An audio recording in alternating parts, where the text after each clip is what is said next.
Hi, I'm Yulia, and this is Red Lines, a show where we dive into some daring subjects and cross red lines of political speak. Today, we're going to talk about how the US, being the world's superpower, and I guess the biggest superpower in the Western alliance, is ignoring how its alliance is really crumbling underneath it, also, how it's kind of crumbling, and why are we not reacting to North Korea, a dictatorship sanctioned for decades? Invading Ukraine. And today I have with me Jonathan Fink and Harley Whitehead to talk about it. We'll start with you, Jonathan. Okay, I'm the host of the Silicon Curtain podcast. It's a channel that was created to fight Russian disinformation. It now seems that it's going far beyond disinformation, and we're fighting Russia in a global war against democracy. At least that's where I think we're at now. Harley? Yeah, I'm Harley Whitehead. I'm a volunteer sapper within Ukraine Volunteer Army, and I've been in Ukraine for 5 years. And I'm also the host of UAEOD YouTube channel. Awesome. Well, I would say good to meet you, but I already know the both of you, so good to see you again. I guess because both of you are British and our subject today is the US, I'm very excited to hear your opinions on this because there are all of these elections going on worldwide, specifically Georgia just yesterday, where, a far right, very Russia supporting, and I would even say Russian shill party won the election. And it's very clear that it was a setup. People are not happy. Their president or is not happy, and people are protesting. What do you think the US should be doing in this situation that they're not doing, given that it's a global superpower that usually loves to meddle in foreign affairs, but for some reason in this particular climate, in some of the most important events worldwide, they're just sitting it out? I think it's worth jumping in with a story that one of my guests told me recently. This is quite a well-known Belarusian dissident. And we were talking about Maidan and the fact that Maidan was won by a coalition of people from centrists to far left, and of course it included nationalists as well. But what people were able to do was find common ground. They knew what was at risk. They may disagree on a multitude of things, but they also understood what they had in common. Now, if you go to the Belarusian uprising, it's been said, or at least my guest said, that the opposition reached out to the US for support when the Lukashenko was challenged after the last election. And they were explicitly told behind the scenes that they would be supported as long as the protests were essentially neutral, non-violent, and didn't push back in any kind of violent form.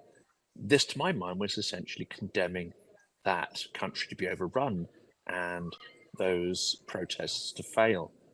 We may well see the same thing happening in Georgia, because unless you resist and form a coalition of a whole spectrum of different politics and are prepared to push back against, vans coming to the street, nabbing people, taking them away, beating them, disappearing them, unless you can actually coordinate some kind of resistance to that, peaceful protests, I believe, will be snuffed out. And the US does not seem to understand that. And not just the US, I think a whole range of Western allies. Well, Yeah, I agree. I agree. I think in recent times, these sorts of situations have resulted in obviously riots and protests and everything else that's been going on in Georgia now. One thing that we've learned recently across the world and across everywhere where there's been problems with elections and things like that is that people only actually listen to violence now. Peaceful protests and stuff don't seem to work. They're quite happy to sit and ride these peaceful protests out, but it won't change anything. Now, I think in my opinion, what needs to happen in Georgia needs to be some sort of military coup to overthrow what's just been elected. And I think that's the only way to destroy this sort of thing and create some unity within Georgia. But the problem is that again, there is corruption. There's disinformation that gets spread everywhere, and it's a big problem. It's a big problem for all the post-Soviet countries. The similar thing in Moldova now, like Moldova's going through a very similar thing as well, and Moldova authorities actually said that they've started seizing millions of pounds of cash coming through Chisinau airport from flights from Moscow. And they've seized it because obviously this cash is being used to pay voters and to vote for the pro-Russian parties, and the money that they've seized, actually nobody has actually come forward to claim this money either, which is also interesting. So yeah, it's just from my opinion, and I think there just has to be some sort of coup, which will result in violence. Unfortunately, that's just how it's going to have to be. Just like it resulted in violence in Ukraine, and obviously, maybe Georgia and Moldova, if Moldova, escalates to that point, maybe they should take a leaf out of Ukrainian and Maidan. The situation what happened in 2014, and I think that's the only way forward. That's the only way we can actually, integrate these countries into Western democracy. And I am surprised that America and all the Western nations are eerily very quiet and quite happy to ride it out. I think it's very strange times at the minute, Well, I mean, it might also have something to do with the fact that the US is kind of on the brink of a fascist leadership as well, given that Trump quite literally said, vote for me once and you'll never have to vote again, and it does that election scares me. I think I was a little less scared a couple of weeks ago, and now it's just getting scarier by the minute, and it does look like they're so tight in the polls, and I'm terrified of that. And I think that if that happens, we can forget about US support for anything. You did mention that, you cannot achieve anything without violence, and you're very right. And it's not necessarily because people don't listen to anything but violence. It's really hard to achieve something peacefully when you have SWAT officers,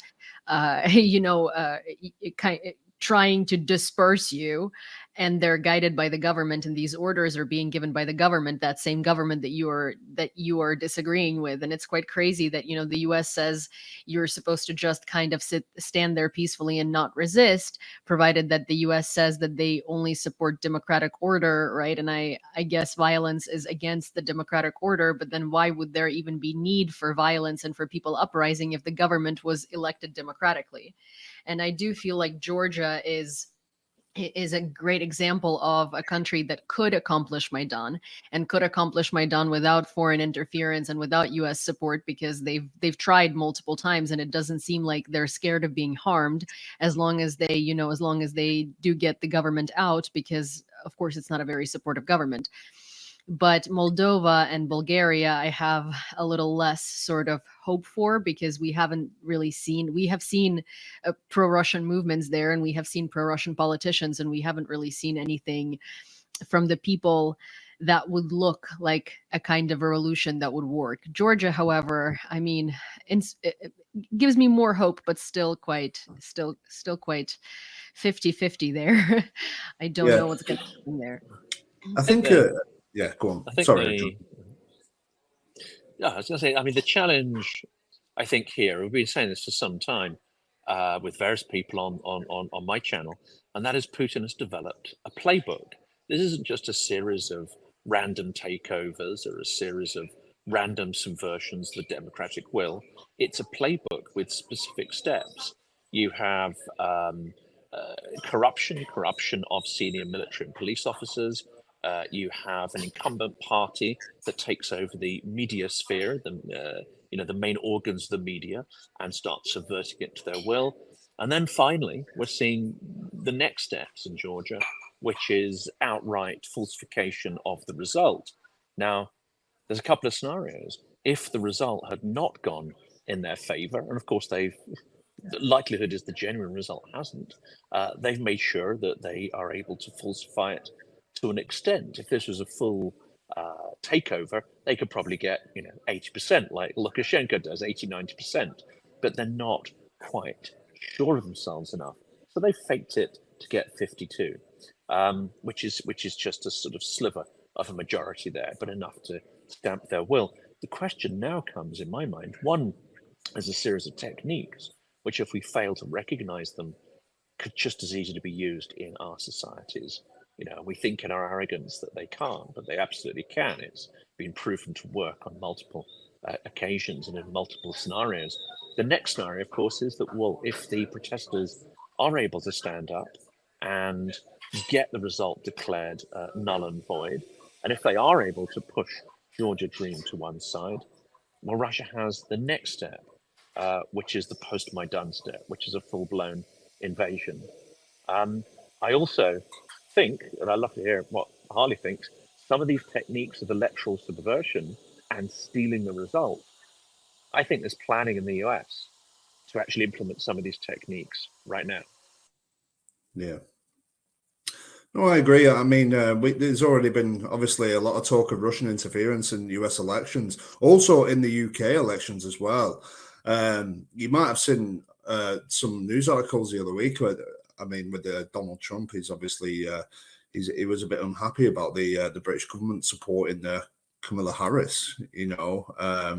But now people are starting to question, well, Trump had the support of Farage, who's also an elected party leader, you know. So it's kind of, you know, it's kind of going back on himself sort of thing. You know, it's a bit, I can't think of the word, hypocritical, I suppose. But I am quite keen to obviously discuss, you know, what's going on. And like you said, you had your concerns regarding Moldova. Now, I've spent a lot of time in Moldova as well as Ukraine, and yeah, I spent a lot of time in both countries. And I think what it is with Moldovans in terms of their election is that they've not really experienced any sort of conflict recently, like Georgia and Ukraine have. You know, and I think Moldovans, from their perspective, are quite scared of what could happen. And I think, you know, for them, they don't really care if they live under a pro-Western government or a pro-Russian one, because, you know, it doesn't really affect them too much. I mean, a lot of Moldovans fall under kind of like a Romanian category anyway, so they have a bit more like freedom of movement around Europe and things like that, you know, where they can apply for a Romanian passport. So so for them, it's like I think all they care about is as long as there is no conflict in general. But it is going to be interesting to see what happens, obviously, within all the elections. I mean, especially the American one that terrifies me, actually, because like you said, you know, as we're getting closer towards this, you know, things are getting a little bit more tense now. And I am pretty sure that Ukraine has got plans in place for you know, for the bad result. You know, I'm pretty sure Zelensky's kind of got them bases covered at the minute, you know. So what about Kursk? Sorry? What do you think of Kursk? It seems to me the Kursk campaign was exactly that, a preparation to prevent Trump easily throwing Ukraine under the bus the minute he was elected. Yeah. I think it's part of it as well. I do want to ask Harley, you said that you've spent a lot of time in Moldova. Was it before the full-scale invasion or after? Yeah. No, it was before. Yeah. There has been, so I know that Moldova has been, I mean, Transnistria is an issue, right? There are Russian troops in there, and it's obviously like also Russian territory, but that was invaded far back in 1991 or something like that. However, recently I've been seeing quite a few videos going viral, and we know that, you know, obviously a few videos going viral doesn't necessarily portray the situation on the ground, but it seemed like Moldovans lived quite, not happily, but also quite, I guess, quite non-conflictually next to whatever Russia has been doing in Transnistria until now. There have been videos of, like, you know, people driving through Russian checkpoints and Russian soldiers stopping them, and these people just literally cursing them out and being like, "You're in my country. If you wanna check anyone's documents, you should go back to Russia and do it there." And there is that very famously viral video of that one guy who just came out of his Mercedes and was just like cursing them out and literally talking down to them, which I think you should be doing because these people are legally on the territory of your country. But at the same time, that's not the only video, and there have been a lot of Moldovans commenting in that video, sharing a very similar sentiment, where it seems like the Russian border checkpoints with Transnistria are not necessarily working anymore because people just drive past them and like flip them off and really don't like acknowledge their existence. So that's a very big change of attitude of Moldovans towards Russia and towards what Russia is doing, because I think the issue there is that Russia is already in their country. And now if they were to kind of come in and start, you know, officially come in and start pushing their own laws and their own regulations, I think Moldovans would really not like that. Yeah, I mean, who would? I mean, it's just like if I got stopped in Britain and asked for my documents by, you know, some French invader, you know, who's took over London or something, you know, you wouldn't be very happy about it. But I think what it is that a lot of Moldovans as I well love are how also it automatically is a French invader. yeah, well, next door, aren't they? So, I was going to say, what if the English set up checkpoints in the Scottish borders? You know, yeah, use an example closer to home. yeah. Well, think you know, those soldiers wouldn't be would very happy survive. about it. But I think there is a lot of Moldovans that are obviously sympathetic towards what's going on in Ukraine. Unfortunately, there is the ones who you know watch the Russian propaganda and that watch the TV. I've been to Transnistria myself. It's probably the most strangest place I've ever been in my whole life. And yeah, it's a difficult one, I suppose. But it's another country which Russia has unsettled, destabled. You know, like they have done with, you know, Ukraine, with Donetsk, with Luhansk. They've done it in Georgia with Abkhazia and Ossetia, and now they've also done it in Moldova. So, I mean, there's always going to be some sort of resentment towards Russia from, you know, natives in all these countries, and like you said before, it's a playbook and it's a pattern, isn't it? And you know, the same in Kazakhstan. You go to Kazakhstan, and you know, there's a lot of people who don't like Russia, and Russia's kind of leaning on their government all the time, and you know, there's all this talk about Russia getting the components for the missiles through Kazakhstan as well. You know, there's so much destabilization coming from the Russian state. It's you know, it's always going to, you know, and badly, I suppose. And it's not democratic. It's just going to cause tension wherever you go.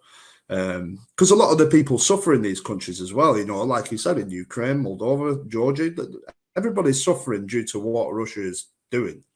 And that will always cause tension, obviously. You know, I think it's actually very handy to this discussion, sort of like your experience in Moldova and the fact that you have been to Transnistria, because I guess anytime that we talk about what Russia does when Russia invades a territory, we talk about Ukraine. And for those people that are not very sympathetic to Ukraine, obviously neither one of us has been to Abkhazia or South Ossetia, but you have been to Transnistria, and that's by far the longest invaded region by Russia in Moldova. So for those people that think that it's okay to give Ukraine up to Russia, to sort of like, you know, especially those American people, or to give Georgia to Russia, right? Because it's just sort of like a localized conflict. What does a place that has been under Russian rule, but not in Russia, look like 30 something years into the Russian invasion? What does Transnistria feel or look like to you? Yeah, I mean, it's like going back in time. There's no progression in Transnistria. There's no prospects. I mean, anybody who lives there or is, you know, lived there throughout their lives tends to have absolutely no progression in life. I mean, you go into some of the buildings. I don't know if you've been yourself, but it's very Russian. Very the propaganda is very in your face. It's everywhere.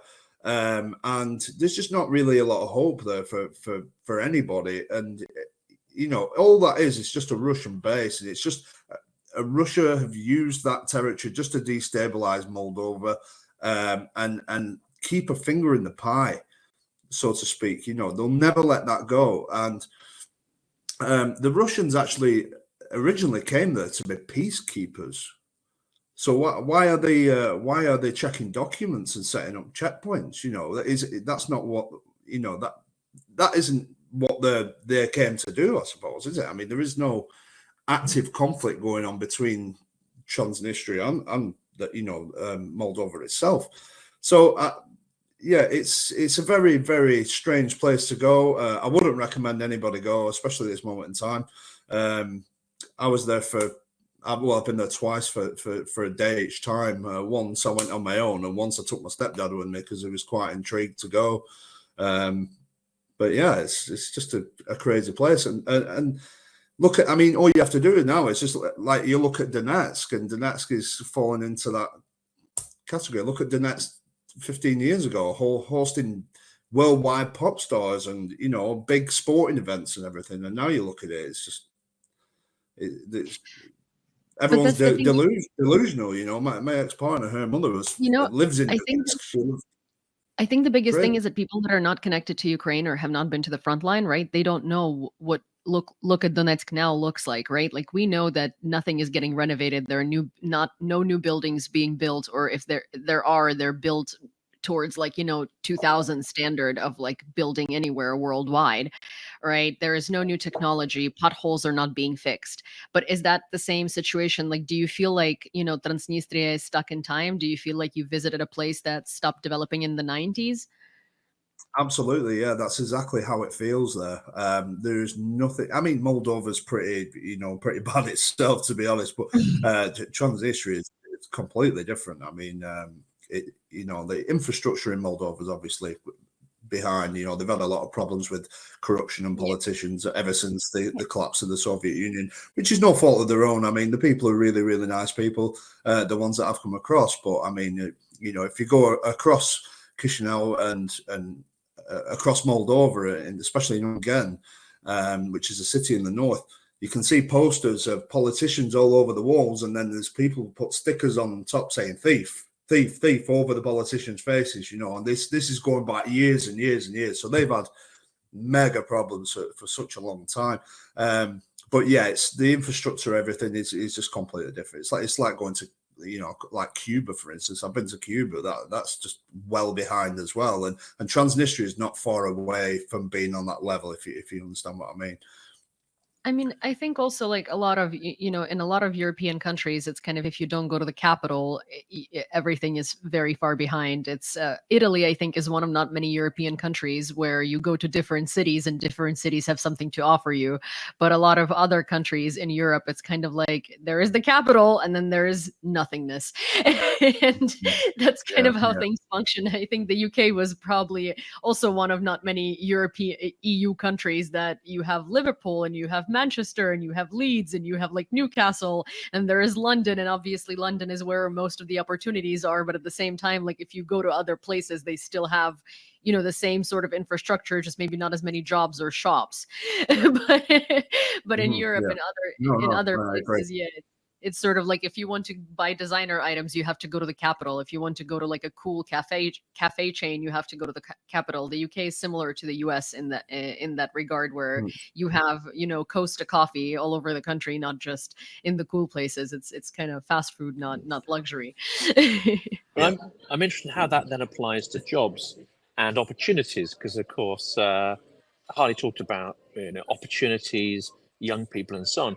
This is another, I think, strategy by not just Russian propaganda, but it's an imperial strategy, which is anybody who is likely to be dynamic, who wants change, who wants to innovate in, say, identity and so on. Well, you either force them out of the country, or far worse, they stay and resist, and you try to break them. I mean, this must have a knock-on effect in innovation, change, wealth creation, all of these things. So, of course, if you look at Donetsk now, and Russia says, yeah, well, they're all Russian speakers, and they didn't want to be part of Ukraine. Well, a lot of old people are left. A lot of the males will never be coming back. A lot of the younger people who had any get up and go ideas got up and went, and that's part of the problem. What Russia does is denude whatever territories it creates or occupies of any sense of future or purpose, and what's left are people who either don't understand that or have made their peace with it. Well, yeah, it's a lot of people that moved from Donetsk. Like all of the friends that I have from Donetsk, they usually come from families like, restaurateurs or business owners or things like that, because those people kind of had the money to leave and they also had the understanding of what's going to become of Donetsk if they stay under Russia, because it was never going to be, like part of Moscow and St. Petersburg crowd. It's just like kind of a throwaway territory that they keep just as a buffer zone because they want it, not because, they want to rob it and they want to take the resources, but they're not interested in setting places up for people. And then the Russians that they bring there, they bring them from like far, far away in Russia where they live in villages without roads. So when they come to these half destroyed cities that look like the 90s, for them, that's already much better than what they're used to. Right. Mm. So it's kind of like electricity and running water is already better than what they're used to. And I wish I was joking, but it is, but I'm not. And I think that that's Russian strategy all over the world. It's kind of when you start creating these conditions, all of these people with it's a brain drain, right? Well, we were saying in the beginning of the invasion that we should like import all the Russians that are smart, right? Well, all the Russians that are smart are connected to the government, and all the Russians that are smart that you're importing are actually something that you should not be importing by any means. And I think that's something that the West doesn't understand, because they're like, oh, but these programmers and these people, they're just going to come to America and their life is going to be different and they're going to be helping us. Like, no, they're going to be spying on you. Sorry. Yeah. Like all the people that have Yeah. the resources in Russia are already way too deep into the Russian government. And you think they're the Russian opposition. They really are not.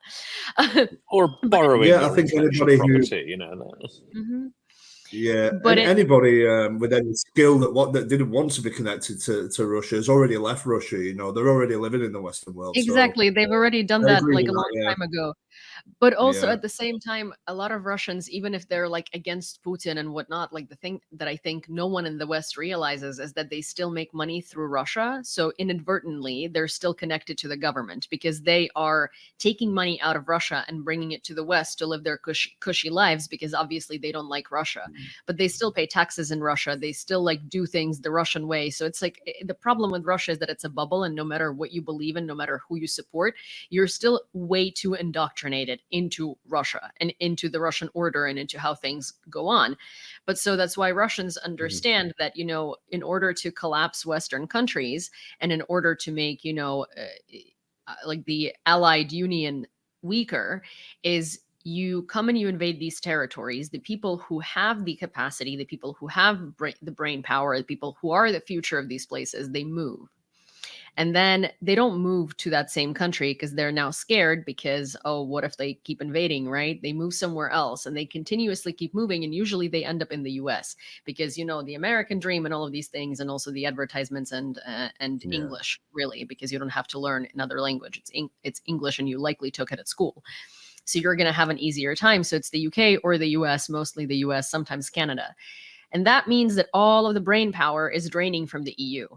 And that's a problem because that's weakening the European Union to the point where, like, you know, Moldova falls, Georgia falls, or the countries that want to be in the European Union. You have no allies left on that Russian border because there is no one really there to keep progressing the military, to keep progressing the technology, to keep progressing the informational warfare, to do all of these things because those people leave. And that's what Russia is accomplishing. And the US somehow thinks like, oh, maybe, you know, it's not a problem because all of these people are just going to flee to the West and we're the West, right? But it's like, okay, but you're the far, far West where this is like the Eastern West. And like, if you drain all the people out of there, you're not going to have the defense there. And I mean, in no capacity, like in technological capacity and capacity of like progress and science, it's bad.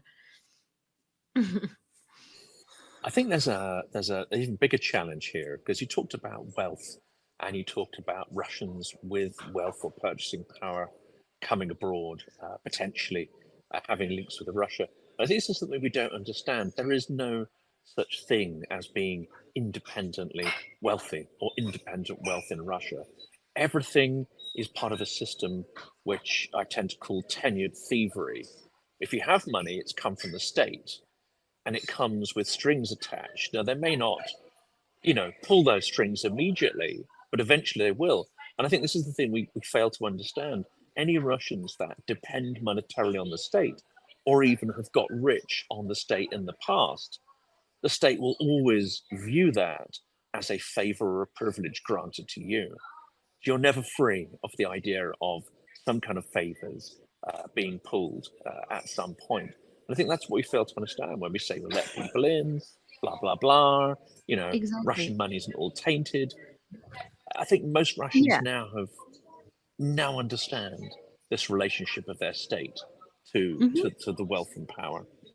Exactly. And it's interesting because we keep inviting the wealthy Russians and we keep inviting the wealthy Russians with money because we assume that if they're wealthy, they're educated. If they're educated, then they're like, you know, they're against Putin. But the thing is, like, you can only get wealthy, as you said, through the government. Like, there was a situation, I think I mentioned it in the previous episode, so I apologize to anyone who might have heard it an episode or 2 or 3 ago. But since I just came back from New York, it might have been with you, Jonathan, actually, because you've become a pretty often guest here, which I personally adore. But But I was in New York and I went to this like bougie New York coffee shop. It used to be, I think it was Blue Bottle that was very popular. Then it was something else, and now it's Blank Street Coffee, and it's like this green coffee. I forget their names, and I differentiate them by branding color. So it used to be the two blue coffee shops, and now it's a green one, and so it's like all over New York now. And I was in West Village, which is like a very bougie area, might I say. And I walked in there, I was waiting for my like banana chai whatever BS, because I was like, ooh, interesting. And there were two boys, probably like 18 to 20 at the most, sitting in the coffee shop. I was wearing noise canceling headphones. They were talking. I didn't hear what they were saying. I came up and I turned off noise cancellation to hear when my order was going to be ready. But I was looking at like tumblers, and from the corner of my ear, I was like, ooh, this is Russian. And it's not Russian speech as in like you've lived here for a long time Russian, or like you've been here a while Russian, you've been here a year or two or whatever. This is like just landed from Moscow, like a very specific Russian accent, sort of like speak this every day and not at home with your parents, but like in your daily life all the time Russian. And these boys, again, as I mentioned, are like 18 to 20. They're both dressed head to toe in like a wardrobe more expensive than it would be to buy this apartment that I currently live in the center of Kyiv. And I mean, like, they're not those brands that you look at them and you're like, oh, he's wearing Versace. It's like, no, you can tell this is like money. And this guy was wearing sunglasses. And the only reason I know that they're ridiculously expensive is because Instagram algorithm has thrown them to me a couple of days before, and they were $10,000. And I was also sitting there and thinking like, why would this thing think that I'm interested in sunglasses that I can custom make for myself from elephant bones for $10,000? Like, I mean, I guess thank you. But so this kid was literally wearing those sunglasses, and they're very specific. Like, you can tell that those are them. So these are two 18 to 20-year-old boys whose parents are Russian oligarchs, because otherwise you cannot afford that type of lifestyle. They had just come to the US, likely for college. And we think in the West that we're educating these people to be better or whatever. But what in reality we're doing is we're putting American elite children with these Russian elite children. And then when a Russian wants to buy a Western newspaper, someone in the UK or in the US who went to college with them is going to not see a red flag in that, oh, because I went to school with Zhenya. Zhenya is a good lad. Right. And that's how we see a bunch of newspapers being bought out by Russians in the UK. That's how we see London being the money laundering capital for Russians, because they all went to Eton with the kids of British politicians. And then we normalize these Russian oligarchs' children, and we bring them into like society because well, we went to school with them. I drank vodka shots with this kid. He's fine. He's not fine. His dad literally groomed him to come here to be your friend. Let me also guess that every third word was probably a swear word as well. Oh, of course it was a swear word. They were also like on their little phones looking at Rolex watches, and it was just such a like vomit-inducing situation in general, because I was so annoyed at seeing Russians newly arrived into New York to begin with. Then I was annoyed at Russians having enough money to buy $10,000 sunglasses without sanctions, because those are definitely oligarchs' children. Why are they not sanctioned? And then I was also annoyed at these kids sitting in East Village, looking at Rolex watches so they could spend more Russian money that is not sanctioned. Well, that's the oligarchs. I often go and work and prepare my scripts in Oxford. I won't say where, in case anyone's listening who doesn't like what I do. But if the oligarchs go to New York, the minigarchs send their kids to Oxford, and then enroll them in various language schools where they probably, don't really give a shit about anything. But you get a lot of these in Oxford cafes as well. Muscovite Russian teenagers, extremely sweary, extremely uncouth, discussing goodness knows what else. And occasionally you're listening and you hear them saying things like, oh, is that Ukraine thing over yet? Or, God, I'm so bored hearing about this. Or this kind of stuff, extremely tone deaf, extremely privileged, extremely vulgar. Yeah. We don't really have that problem as much up in the north. A lot of the Russians are really like working class type ones, like ones who've come over in the factories and stuff like that. We have quite a small community up near Burnley of like Russians, Lithuanians, and people from the Baltic states, but they all kind of live together. And if I'm honest, they're not really pro-Ukrainian at all. And some of the things that they've said and done around here in the past, you know, it's caused issues. And yeah, it's like I said, it's not just with it's not just with the elite, it's also with the working class as well. You know, especially there's like a big community of Latvians here as well. It's just pro-Russian. I just don't get it. You know, it's unfortunate. This will be ethnic Russian Latvians, though. This won't be Latvian Latvians. Yeah. I mean, that's the interesting part. We both sort of like facilitate Russian entrance into the West by letting them invade these countries and letting them take over those governments. And I guess maybe the idea behind this is sort of like, oh, as long as they don't touch us, but then we also let them come to us. So it's kind of like we send the lower class Russians to Georgia, Moldova, and facilitate their entrances there, and kind of like let, you know, Russian government take over their politics. And then we send the bougie Russians into like the, you know, the Europe, like the I guess like the most powerful countries of the European Union and of the Western Alliance. And then we're like, oh, how is this possible that Russians are winning elections and they're rigged worldwide? Oh my God, how is this possible that Russian oligarchs are angel investors into like the Telegraph? You know, like you let Qataris buy it. What do you mean? Yeah. Also, Yeah. I wish that there was more emphasis, and I'm thinking about it now, and it's probably something Jonathan might want to talk about in the future, but it's like, I wish there was more emphasis on how we're selling off our Western media to Russian and Qatari oligarchs as if that's okay. And it's I don't know a single newspaper that's like one of the world leading newspapers that does not have Russian money behind it openly too. And then on the other hand, you know, that happens on the one hand. On the other hand, high-tech components go the other way, and there's a conduit for money, finances, components to power the Russian war machine. I saw an article this morning about actually not just components, but I think it was a series of sort of MRAPs or armored vehicles that were being shipped, I think, from UAE, if I recall correctly. This is also part of the American withdrawal and isolationism. And I know a lot of people focus on Trump and the potential fascist language and behavior. The first real risk, I think, is that he lifts sanctions, completely lifts sanctions against Russia. At the moment, sanctions are working. They're not the sort of quick fix silver bullet everyone thought, but the Russian economy is under extreme pressure. Lift the sanctions, and suddenly you'll find Putin's war machine revving up again. Yeah, because it's already able to kind of function in the sanctioned environment through the fact that the US is not sanctioning its like Putin's friends. Like, I understand that we have a relationship with the OAE, but the OAE is one of the biggest money laundering and parts like funneling places for Russians. And most of the rich Russians now have most of their bank accounts not in Russia or not in the West, but in the OAE. They buy their designer stuff in the Emirates, right? I was actually surprised. I'm not going to name the names, but I have very good family friends, and they're originally from Russia. They moved here 15 years ago. They're incredibly pro-Ukrainian. They're Ukrainian citizens, but they obviously have family in Russia, right? And one of their daughters went to work in Dubai for a little while, with like a procurement / like logistics company for, you know, like machinery and stuff like that. And her cousin came with a surprise visit to surprise her. He's from Russia with his girlfriend, and rented like a bougie hotel room. He works in tech in Russia, somewhere for the government, I assume.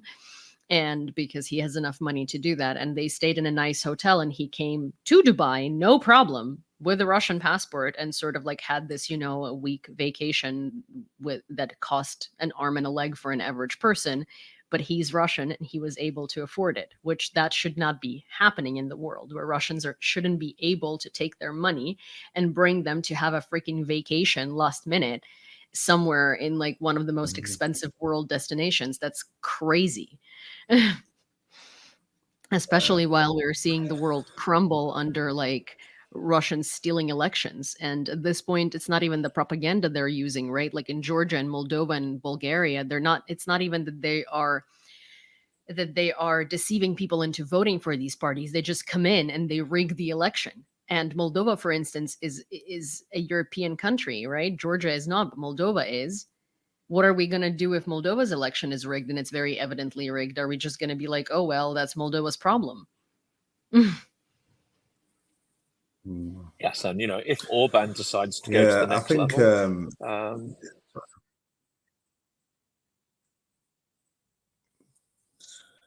yeah, we're seeing it throughout Europe at the minute. I mean, obviously, even in France and Germany and Holland, you've got Geert Wilders as well. It's all these right wing parties coming in, and I do feel like there is a lot of Russian influence behind that, and I think that is Putin's long game. His long game is to try and destabilize the West, by political force, and he knows that eventually people in the West will get tired of hearing about it, and I think that's his ultimate goal. And I think he's prepared to obviously ride this out as well. There's obviously some sort of coalition going on with North Korea at the minute, where North Korean troops are now joining the invasion, and it's like I don't really know, like, what is that the long game, or is that the short term goal, or is that just a retake curse just in case Kamala Harris gets in power? Because I have read something today that there is North Korean troops on the way to Kursk, and they're expected there last night or today. So what's your thoughts on that? But also, yeah, speaking of, like, I guess our subject is right, like the situation in Moldova, Georgia, and Bulgaria. But then you're so right in bringing up North Korea. So the U.S. is not touching the elections, okay? But now we have North Korea publicly allied with Russia invading Ukraine. We now have Russia and North Korea, two nuclear dictatorships. If, because the US is so careful in using dictatorship when it comes to Russia, well, this is a literal dictatorship. You've had it sanctioned for like decades, okay? That nuclear dictatorship with the crazy guy in charge that everyone's so scared of because he's insane, right, is now invading Ukraine along with Russia, and we are not even talking about it on the news. Like, nothing's happening about that. I mean, it's just been dismissed as, oh, well, 10,000 troops won't make a huge difference. And actually, given how many Russian troops expire on a weekly and monthly basis, no, 10,000 won't make a material difference. But we've immediately jumped to the assumption that this 10,000 is a one-off, that it's a provocation. Well, a Russian guy actually comes into my channel quite regularly. He says, well, it makes no sense to just send 10,000. 10,000 a month, 10, 15,000 a month, that does. But you won't even see that discussed in the media, or that possibility being put forward. But strategically, it's, I say a high probability that this becomes a regular thing, especially if Kim Jong-un is making decent money. He's not going to be doing this as a favor for his mate Putin. He's going to be making some decent money by returning, exchanging his citizens for cash or material that his impoverished states, Stalinist state needs. You don't do that as a one hit. If you find a decent market, you try to maximize it. He won't do that to the point where his own regime's survivability is in question. But he has many hundreds of thousands of citizens who I'm sure he feels are expendable. And if he can get good cash and resources for them, absolutely, why not? So we're not gearing up for this. We're not preparing for what seems to me a high probability. And he's gonna force people to just give birth more, because that's the thing, like right now they have issues with repopulating because people are famished and everything, but at the same time it's a dictatorship. It's not like, he can literally say that every family has to have 5 children and that's what it's gonna have to be, because otherwise you and your, ancestors get imprisoned for forever. Isn't that the thing in North Korea? So they can repopulate based on just like forcing people to do so. So I don't think that would be a huge issue for him, because I've seen that mentioned, as in like North Korea has, a huge issue with repopulating, because people are a lot of women can't carry children based on the fact that they're literally not fed well, and it's a generational problem. But again, he can just, he can just force people to have more children. But He can also fatten up the people he's got. You know, I mean, he'll now yeah, have the cash and resources to basically fatten up part of the population who are prepared to sign contracts. He might even give them medicines to sort of deworm them and get all the parasites out of their bodies, fatten them up, get them fit, ship them off to Russia if they sign a one-way contract. And let's face it, none of these guys are returning. He can't yeah, afford to have them return because not only will they they have done seen the unspeakable world. things, they'll have seen part of the world which he does not want them to Yeah, come yeah, back and tell stories of that. Exactly. So they're not coming back, and he can sign contract. Their families can be taken care of, and that will just mean that their wives will become birthing machines for the new generation of that. That's it. And to them, it sounds like a great deal because your family is being taken care of and fed, and you're just going to go make money and Yeah. do whatever. I mean, I And I said don't this a think, year ago to Ponomarev, you know, the ex-Russian politician who's spokesman for the Russian Free Forces. We were discussing the idea that what Putin's done is created a gulag in plain sight. Donbass and the Eastern Front has become a gulag, a neo-Stalinist territory where anything goes and anything does happen on a daily basis. This is a territory where all regimes, all autocratic regimes, can send their expendable population, can send their dissidents and so on. This is an outsourced gulag, which I think is not understood, unfortunately, by the US or its allies. 100%. I also do I agree think that as well. oh, sorry. Let me just really quick. It's Sorry, I think it's an opportunity as well for Kim Jong Un to flex his military. Sorry, it's all right. Yeah.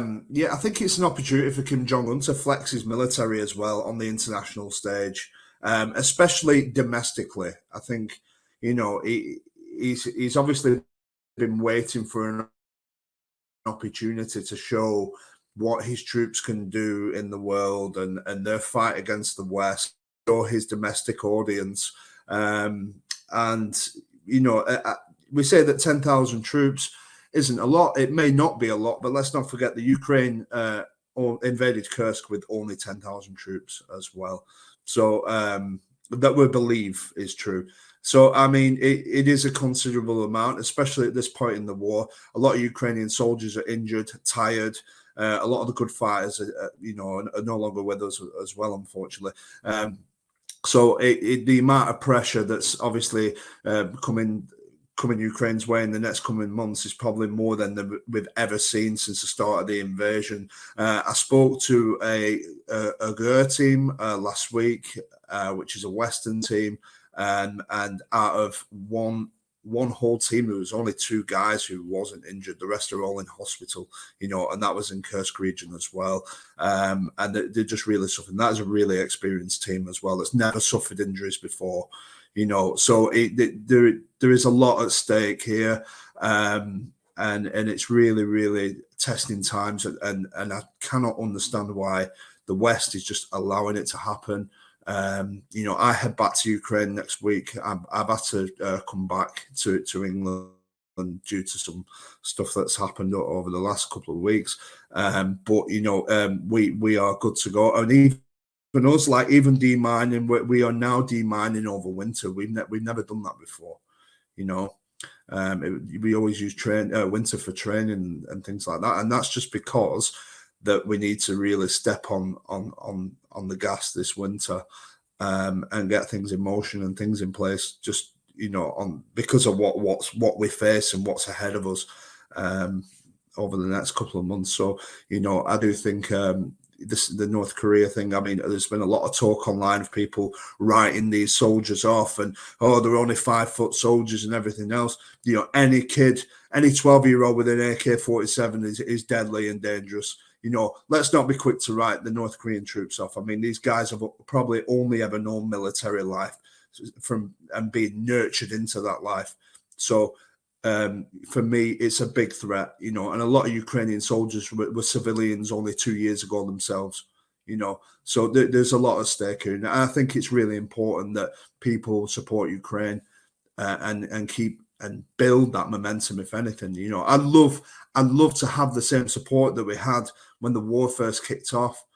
I'd love to have that again, and unfortunately it's just not happening. But there's a lot at stake here, and there's a lot at stake, even a lot of Western lives at stake. So people need to remember that there is a lot of Westerners who are in the Ukrainian military, and their lives are at stake as well. It's not just Ukrainian lives, and we just need to keep pushing. And it's a worrying time, especially for me. I am really worried about it.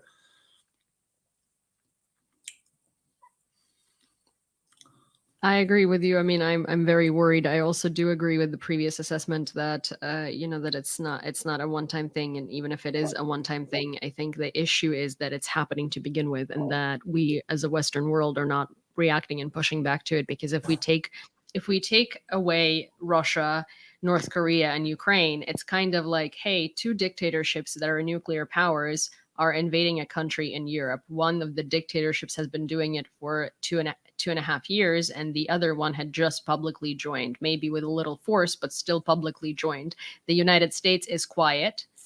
The UK is kind of quiet. It's not on the news anywhere. That sounds ridiculous.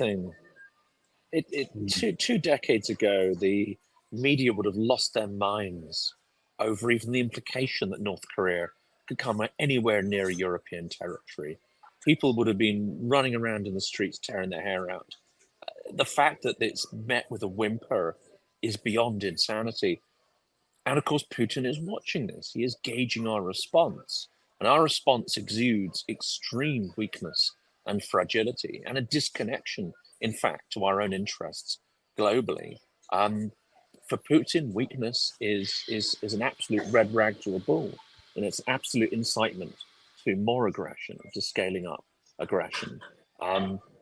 If anything, at a minimum, the arrival of North Korean troops should have forced a complete lifting of all the red lines on long-range weapons and on the supply, significant scaling up of their supply and lifting of all restrictions on their usage, quite honestly.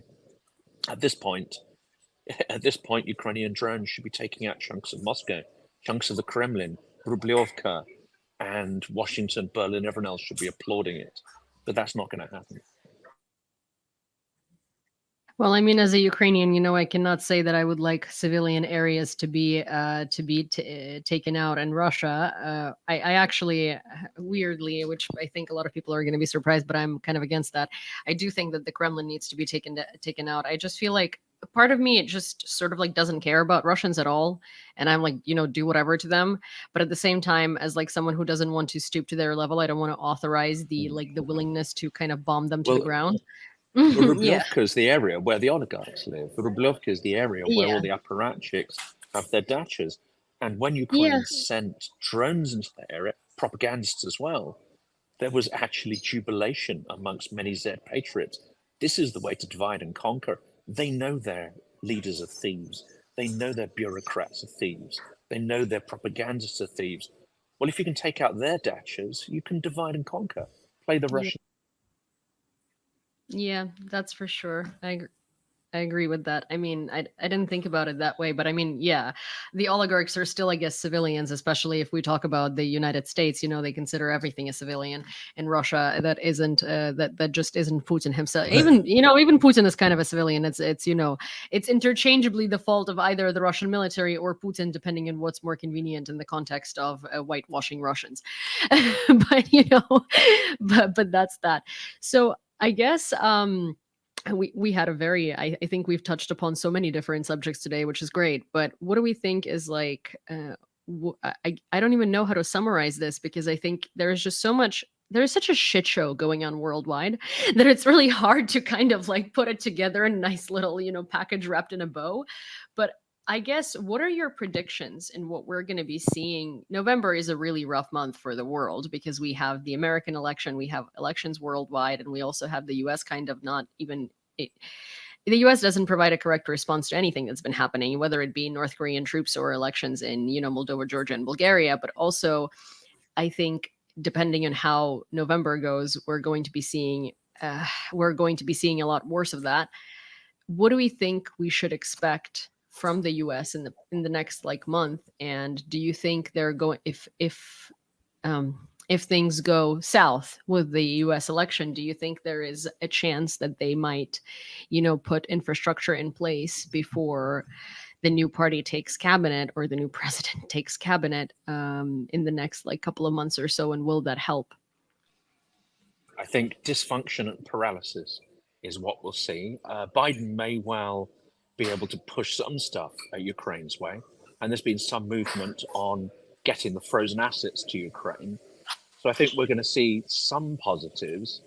But because we're 3 years in, what's going to make the difference is a huge sea change in support and supplies. What I think we now need to see is Western troops protecting Ukraine's borders and with boots on the ground and enabling Ukrainian troops who are currently doing that kind of activity, securing the Western borders, to be able to go to the front themselves. We're not going to see those steps that are required. The worst case scenarios could well be, even if you could have a slight Trump victory or a slight Harris victory. But if Harris wins by just a small margin, you may well see an attempt to falsify the result, delay the result, question the result. You may see a second coup attempt in the US. What that means for Ukraine is absolute sort of paralysis in terms of the aid that is absolutely essential. Yeah, agreed. Harley? Yeah, I agree with what you just said. I think what we'll see is I think Ukraine are prepared for a Trump win. If I'm honest, I think we'll probably see more support coming from the Baltic states, especially Estonia. Estonia, goes without saying, one of the biggest supporters of Ukraine, and the United Kingdom as well. I think the Europe itself will ramp up the support because they'll sniff out the danger of what a Russian victory is. I mean, the danger's more closer to Europe than what it is to America, for a Russian victory in Ukraine. So I think Europe themselves will come together a bit more, but whether it'll change things on the ground at this point, I don't think it will. I think Ukraine are preparing, for what's going on. You've seen in Ukraine throughout the country, all the TCK officers obviously conscripting the guys on the street and everything. I think that they have to do that, and there's a lot of people object to that. I don't, to be honest. I think at this point, they need to be prepared for a Trump win. But for me, I don't think it'll change much. I think Zelensky knows that as well. And I think, like I said, they're prepared for it. But, my stance has always been the same in terms of the Western politics. I think the Western, all the West and NATO, they like this grounded out long war. They don't want a Ukraine victory. They don't want a Russian victory. They just want Russian resources and the economy to be as drained as much as they possibly can. If anybody wanted Ukraine to win this war, they'd have won it already. And that's just my stance, my personal opinion from a guy who actually works on the ground and worked on the ground for the last few years. I don't think anything will change. But I think for me, I am worried about Ukrainian resources on the ground over the next couple of months. That's one thing that does worry me quite a lot. And that's what I spoke about before in terms of the North Korea. I speak to the 23rd Separate Rifle Brigade. I've just got them an evacuation drone today.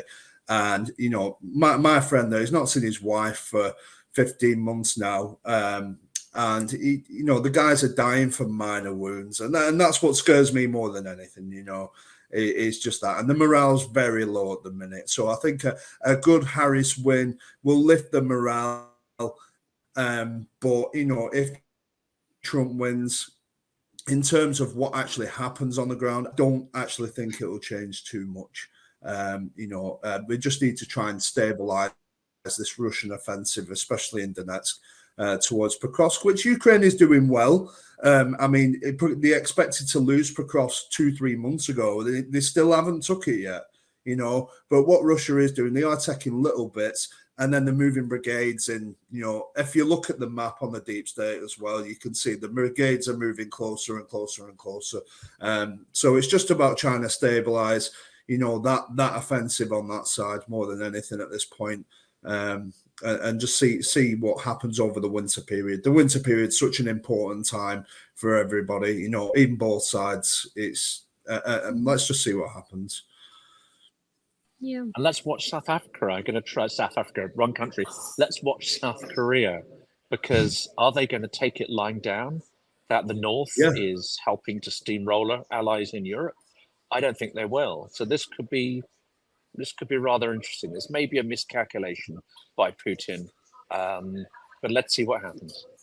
It might be a miscalculation. And also, again, I think that, we in the Western world continuously keep denying that we have been in World War III for a while now, because there's so many moving parts, and it's like a chessboard, and every day there is a new move that no one expected, or some that were expected are answered unexpectedly. And there is just, chaos around the world. Well, thank you guys for being here and having this discussion, and obviously providing so much insight, especially Harley. I am so curious to hear more about your time in Moldova because I did not know that bit, and that was very useful today. Well, I'm in Kiev next week. I'm in Kiev next week, so I am around. So if you, I will be there, and then I go to Kherson afterwards. So. Amazing. We'll grab coffee. And Jonathan, thank you so much for your continuous insights. I always love having you on this channel, and I'm sure I'll see you guys here soon again. Yeah, I say don't see chaos. Thank you. There is not chaos in the world. There is simply Russia and its tentacles. And yeah, I mean, Russia is one big ball of chaos. It wants to spread. As per usual, I really hope that today we crossed some red lines of, your perception of events worldwide. And if you enjoy conversations like these and want to hear more of them and meet some more brilliant speakers and brilliant YouTubers, please don't forget to sign up for this channel. Also, don't forget to send this video to a friend, because you never know who's going to be interested, and give this video a like so it has an easier time navigating through the World Wide Web and the algorithms of YouTube. And of course, please leave a comment with your questions, suggestions, and anything you have to say, because I adore reading them and I truly do appreciate all of them. They give me a lot of insight into what to talk about next and sort of what you guys are interested in. I'll see you next time.